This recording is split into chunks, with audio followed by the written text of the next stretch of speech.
ආයුබෝවන් ජිම් යන්නේ නැතුව එක්සර්සයිස් කරන්නේ නැතුව බඩ අඩු කරගන්න නැත්නම් ඇඟේ බර අඩු කරගන්න කැමති නේද? මේ වීඩියෝ එක පොඩ්ඩක් දිග වෙන්න පුළුවන්. නමුත් ඔයාලා බලන්න මම දන්නවා ගොඩක් අයට කොන්දේ අමාරු නැත්නම් දනිස් අමාරු ආස ඇඳුමක් අඳින්න විදිහක් නැහැ. කැමති කෑමක් කන්න විදිහක් නැහැ. ගොඩාක් මානසිකව දුක් විඳිනවා.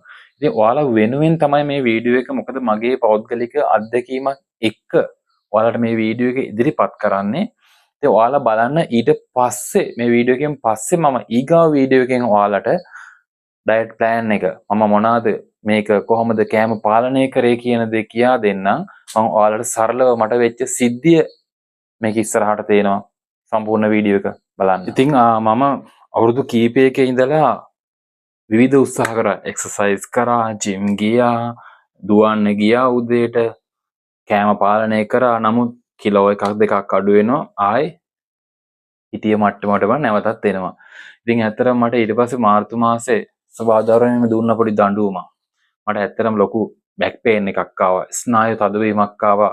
මගේ කියන්නේ ඇවිද ගන්න බැරි මට්ටමටම මට ඒක ලොකු පේන් එකක් ආවා. ඉතින් ඇත්තටම ඊට පස්සේ අපි ගිහිල්ලා ස්නායු වෛද්‍යවරයෙකුට පෙන්නුවට පස්සේ එයා දුන්න වේදනානාශක. නමුත් ඒවා පාවිච්චි කරනකම් පමණයි. ඊට පස්සේ නැවතත් අර වේදනාව ඒ විදිහටම තියෙනවා. නමුත් හැබැයි ඒ ડોක්ටර් කිව්වා ඔයාගේ මේ බඩ ඉස්සරහට එනකොට තමයි මේකේ ස්නායු තෙරපීම එන්නේ. ඒක නිසා අනිවාර්යයෙන්ම ඇඟේ තියෙන බර අඩු කරන්න ඕනේ කියන දේ. ඉතින් මම ඕක ඔළුවේ තියාගෙන ගෙදර ආවට මට එක්සර්සයිස් කරන්නවත් ජිම් එකට යන්නවත් හැකියාවක් තිබුණේ නැහැ. එයා උදේ නැගිටලා ඇඳේ ඉඳලා කරන්න පොඩි පොඩි එක්සර්සයිස් ටිකක් දුන්නා. නමුත් ඒවත් කරන්න බැහැ. මොකද ඊට වඩා ලොකු පේන් එකක් තිබුණා. ඊට පස්සේ අන්තිමට සිංහල බෙහෙත් කරාට පස්සේ තමයි මේ කැක්කුම අඩු වෙලා මම ඇවිදින්න පටන් ගත්තේ.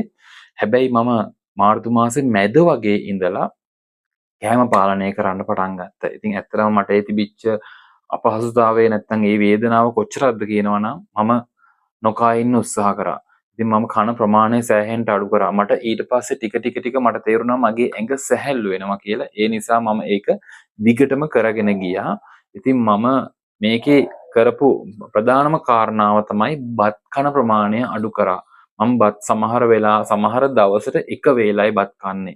ඉතින් මොකද ඊට පස්සේ ඒකත් එක්කම අප්‍රේල් මාසේ ආවට නමුත් මම අපි අප්‍රේල් මාසේ සාමාන්‍යයෙන් අපිට සෑහෙන්න කන්න දේවල් තියෙනවානේ.